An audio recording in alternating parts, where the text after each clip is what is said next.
El aparato genital femenino está ubicado en la excavación pelviana y consta de dos partes: un cuerpo sólido glandular, que serían los ovarios, y un cuerpo conducto formados por las trompas de falopio, el útero por debajo y que culmina con la vagina. Todos estos genitales femeninos están sobre un peritoneo que forma ambos lados del útero, llamado ligamento ancho. Visto en un corte sagital, vemos que el útero está por detrás de la vejiga y por delante del recto. Comenzando por los órganos, tenemos los ovarios, que miden alrededor de 3 a 4 centímetros de longitud y 1,25 de ancho. Son órganos blancos y de consistencia dura con surcos numerosos. Se encuentra suspendido por el mesovario, que es un repliegue que proviene de la cara posterior del ligamento ancho. Por aquí van a pasar vasos sanguíneos, nervios y también linfáticos. Se dice también que este órgano, el ovario, es un órgano extraperitoneal, el único a nivel de la pelvis del genital femenino. Otros ligamentos que lo mantienen, tenemos el ligamento suspensorio del ovario, que se encuentra en el polo superior, que aquí se hallan los vasos uterováricos. Decimos que el extremo fijo está en la pared pelviana y el extremo móvil en el mesovario. Los otros dos ligamentos que acompañan al suspensorio son el ligamento tubovárico, que mantiene la cercanía con el pabellón, o sea que va a unir la trompa con el ovario, y el último, el ligamento uterovárico en el polo inferior. Se dice que el ovario descansa en la fosita ovárica. En la parte superior tiene la pelvis ósea y limitada también por el urétero. Mientras que en la histología de este órgano tenemos el epitelio superficial, que antes se le denominaba epitelio germinal, definición que hoy ya no se utiliza. Este epitelio superficial es de tipo cúbico monoestratificado. Luego tenemos el estroma, que lo dividimos en una porción cortical y una medular. La primera, que es la que tiene la función endocrina, tenemos las células fusiformes y los folículos, además de las fibras colágenas, muy abundantes en las porciones más externas, que le dan el aspecto blanco. Luego la médula de tejido adhesivo laxo. Vamos también con los folículos, que es la porción más importante del ovario, que son ovocitos rodeados de epitelio cúbico simple. Estos folículos se encuentran en cualquier estadio en el ovario, desde un estado más maduro o ya en un estadio de evolución. Por ejemplo, podemos tener primarios, primordiales, hasta un cuerpo albícano. Desde el nacimiento, la mujer tiene alrededor de 500.000 a 2 millones de folículos funcionantes.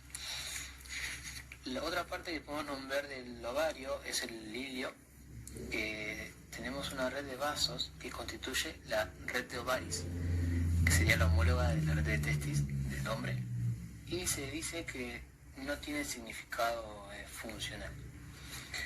Además, se encuentra con acumulaciones de las células iliares del Leydig, que se encuentran en esta región iliar, con cierta acción androgénica, que se encuentran con hiperplasia en el embarazo o en la posmenopausia, por ejemplo. Luego tenemos a las trompas de falopio. Las trompas son los órganos que salen laterales al útero, que se encuentran por encima, o mejor dicho, en el borde superior del ligamento ancho, con un trayecto más flexuoso, se dice. Miden de largo unos 10 a 12 centímetros y tienen de ancho 2 a 3 milímetros cerca del útero, y este ancho asciende hasta tener alrededor de 8 a 10 milímetros más cerca del ovario. Tiene varias porciones. La primera porción, que estaría a nivel interna al útero, es el orificio uterino de la trompa, o también llamado ostium uterino. Luego estaría pasando por la porción más del miometrio, ¿no? La porción del músculo uterino, que se llama porción intersticial. Luego ya sale la parte del istmo, que el istmo mide de 3 a 4 centímetros. Luego se continúa con la ampolla, que la ampolla es la porción más larga, llegando a 8 centímetros, y por último el infundíbulo o pabellón, con forma de embudo, que está conectado con la ampolla por el orificio ostium abdominal, con alrededor de 3 milímetros de ancho. Y culmina con una corona de lengüetas o franjas del pabellón, también llamadas fímbrias. Continuando con su histología, a las trompas se las divide en 3 capas: una mucosa, que se llama endosalpinx, que posee pliegues. Este endosalpinx posee un epitelio cilíndrico pseudoestratificado ciliado, que estas cilias ayudarían con el movimiento del ovocito.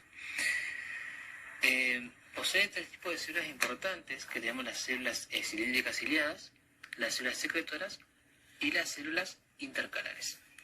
Estas células varían en todo el ciclo, van variando su cantidad y su distribución. Luego tenemos el myosalpinx, que sería la porción muscular, y la serosa, que sería el peritoneo. La trompa posee unida al ligamento ancho por un repliegue que se le denomina mesosalpinx.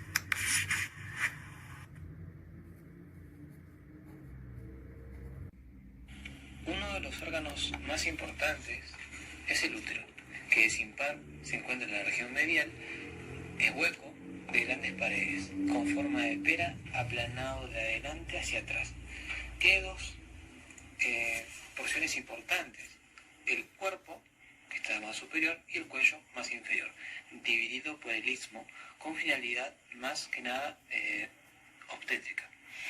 Ambas partes del útero poseen un eje de 90 a 110 grados abierto hacia adelante y abajo, en lo cual determinaría que el cuerpo quedaría como por encima de la vejiga. Hablando solamente del cuerpo, decimos que es triangular, con 3 bordes, 2 laterales y 1 transversal. La longitud es de 5 a 6 centímetros. Esto en la mujer no embarazada, ya que en las embarazadas esto aumenta muchísimo. Viendo por la parte de las caras, decimos que la cara anterior del cuerpo se apoya en el borde posterior de la vejiga y que la cara posterior del útero está hacia arriba y atrás, hacia la convexidad del sacro, con gran relación con el recto. Los bordes laterales son gruesos y por estos bordes penetran los vasos y los nervios, que en su extremidad superior se insertarán las trompas.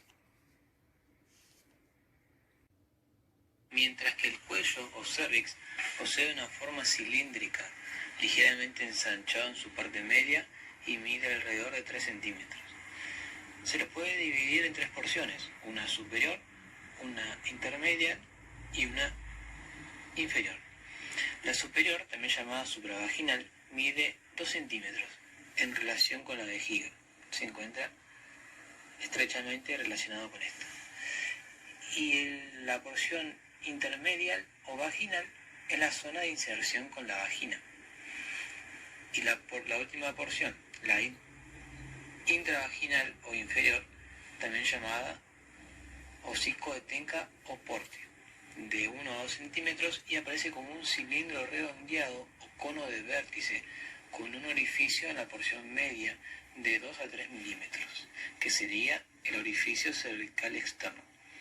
Esta porción intravaginal tiene dos labios, uno anterior y uno posterior, con el anterior más corto y grueso. Al útero lo podemos describir en su composición interna y en la externa.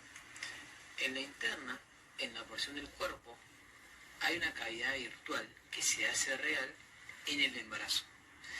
Y en la porción cervical se comunica, eso sería como el comunicante entre la porción corporal o cuerpo y la vagina. El orificio interno cervical se lo puede describir en una porción anatómica y una histológica, que la anatómica sería las primeras regiones donde penetran las ramas de la arteria uterina, y el orificio interno histológico es un poco más inferior, con el epitelio del istmo de aspecto endometrial. Se reemplaza por el epitelio endocervical, o sea que es este epitelio de transición que pasa de ser endometrial a ser un poco más endocervical. En cuanto a la estructura, decimos que el cuerpo posee tres porciones: el endometrio, la más interna, el miometrio, que sería la porción muscular, y la serosa, la más externa. El miometrio, la porción medial, la intermedia, posee tres capas: una interna, que posee fibras espiraladas, una medial o plexiforme, donde los fascículos están en distintas direcciones, y la capa externa. Toda esta distribución de fibras típica del útero le da el aspecto de malla plexiforme. En tanto a la porción del endometrio, que era la más interna, posee glándulas y un epitelio cilíndrico. Este endometrio posee dos capas muy distintas, una funcional y una basal, que es mucho más profunda. La funcional o superficial sufre los cambios del ciclo ovárico, que se disgrega en cada menstruación y que es regenerado en la fase proliferativa, mientras que la basal, la más interna, no experimenta cambios. Por ende, la que se desprende es la funcional y la que quedaría es la basal. Aquí en el endometrio vamos a ver que salen las arterias radiadas del endometrio, se dirigen al endometrio, en la porción basal se enrollan para formar los anillos vasculares, luego ascienden como arterias rectas y culminan con las arterias espiraladas. Y la estructura del cuello la dividimos en exocervix o endocervix. La exocervix, que es la que está por afuera, tiene un epitelio plano estratificado similar a la vagina, y el endocervix tiene un epitelio cilíndrico simple, con dos tipos de células: las cilíndricas, que son las musíparas, secretoras de moco, y otras que son basales subcilíndricas, o también llamadas células de reserva, que son células pluripotenciales que se pueden diferenciar en cilíndricas o en pavimentosas, que serían el plano estratificado. El límite entre el exocervix y el endocervix es el orificio externo histológico.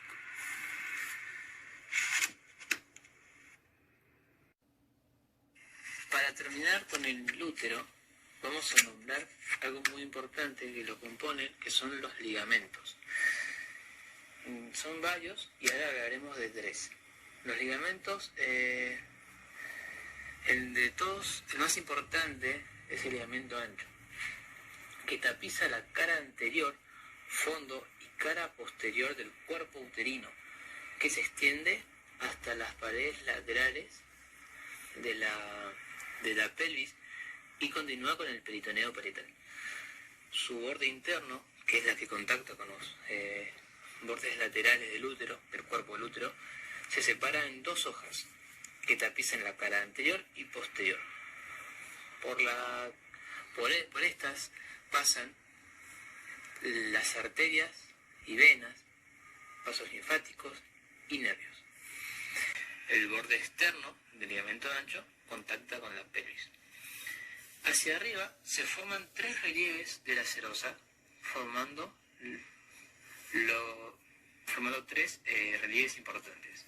El superior, que se forma con la trompa, llamado mesosalpinx; el anterior, que se forma con el ligamento redondo; y el posterior, que sería que se forma por el ligamento útero-ovárico, el ligamento meso-ovárico y el ligamento tubo-ovárico.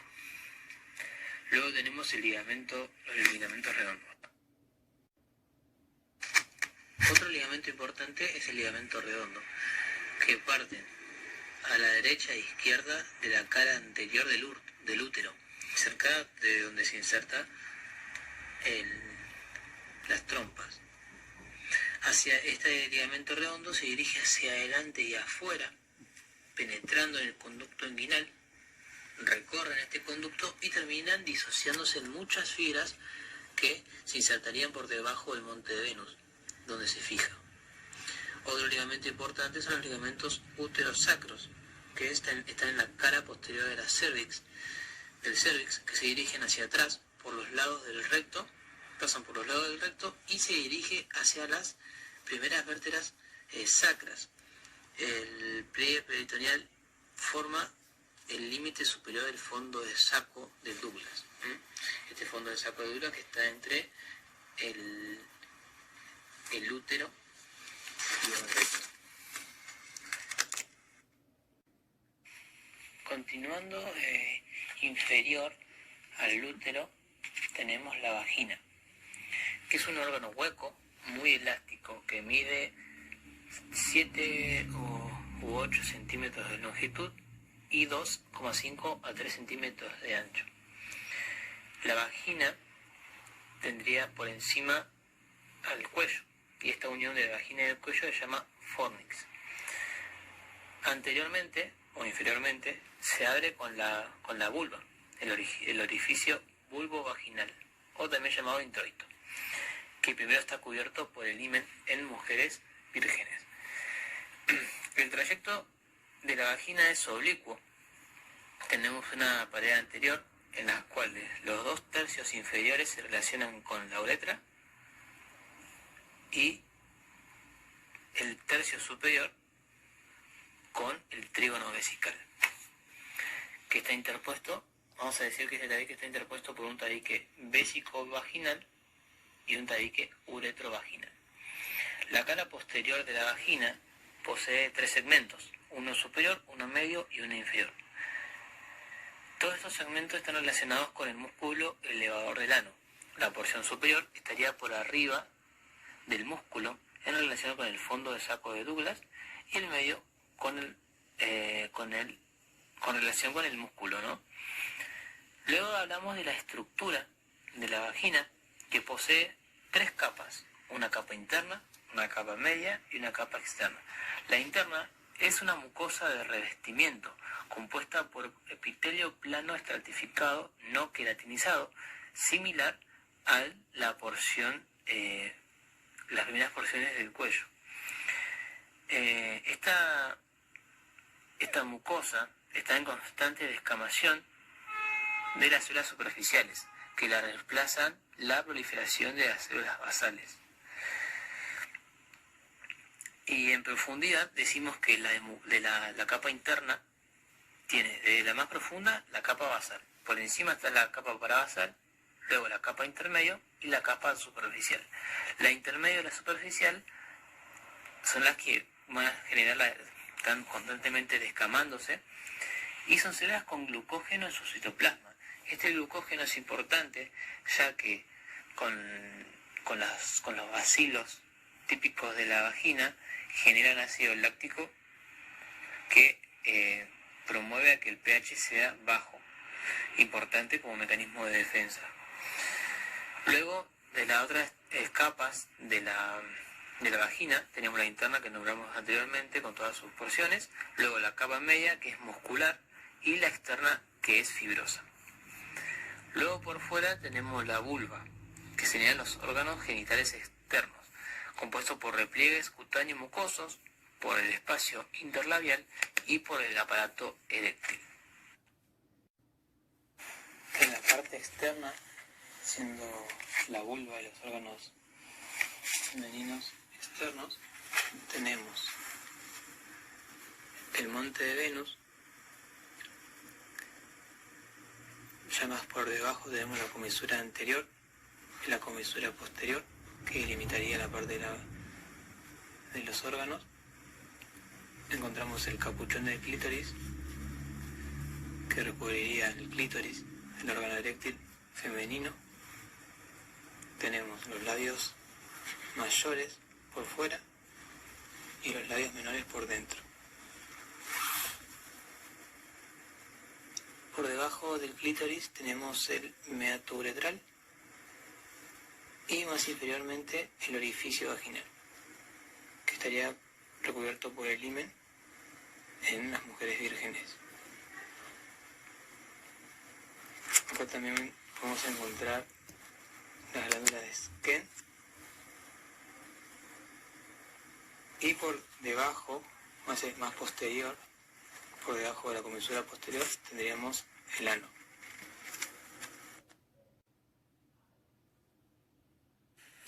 La irrigación del aparato genital femenino está compuesto por ramas de la hipogástrica, también llamada arteria ilíaca interna. Tenemos la hipogástrica y la primera rama importante que hay es la arteria uterina. Esta arteria uterina tiene tres porciones: una parietal, que está que es hacia adelante y hacia abajo, luego la transversa, que son 3 centímetros con el callado de la arteria uterina, y la porción ascendente, que suministra ramas para el cuerpo y cuello uterino. Entonces esta arteria posee 3 porciones y la última es la que da muchas ramas para el cuerpo y cuello. Las arteriolas se rodean, las ramas que penetran el cuerpo, se rodean por fibras musculares uterinas, que se les llama ligaduras vivientes de Pinar. Al final de su trayecto, la uterina da 2 ramas terminales: la tubaria interna, que es anastomosa con la arteria ovárica homolateral, y la del fondo. Además de la arteria uterina, la hipogástrica da la arteria vaginal, que irriga los 2 tercios inferiores de la vagina. También genera la arteria pudenda interna, que da una rama perineal superficial y una rama perineal profunda, que se encargarían de irrigar el perineo y la vulva. Y además da ramas que serían la arteria cavernosa y la arteria dorsal del clítoris, que son importantes. Luego también la hipogástrica genera la arteria hemorroidal media, que se encontraría por la cara posterior de la vagina. Y contamos también con la arteria uterovárica, que es rama de la aorta, que por el ligamento ancho penetra en el ovario y da ramas colaterales, que es la tubaria externa. Tendríamos la externa y la interna. Y otra irrigación importante la genera la arteria femoral, que produce la pudenda externa para irrigar los labios vulvares. En parte de lo que serían las venas, son numerosos plexos con venas con nombres homónimos a las arterias, que formarán las venas viscerales y parietales, y que generarán como último la vena hipogástrica. Importante recordar que la vena visceral tiene muchos pedículos con nombres propios. Y terminando con parte de inervación, ya dijimos la irrigación arterial, luego la venosa y ahora la inervación. Toda la inervación está producida por el ganglio hipogloso, situado detrás del útero y de la vagina, que también inerva el recto y la vejiga y uréteres. Para terminar, podríamos hablar un poco de la mama, que no es considerado un órgano del aparato genital, pero tiene una gran dependencia hormonal ovárica. Entonces puedo decir que son dos órganos glandulares que se encuentran en la pared anterior del tórax, desde la tercera hasta la séptima costilla de cada lado, por delante de los músculos pectorales mayor y menor. Tienen un volumen y forma que depende de la glándula propiamente dicha y por la distribución de tejido adiposo. Esta glándula propiamente dicha está cubierta en ambas caras por tejido célulo-adiposo.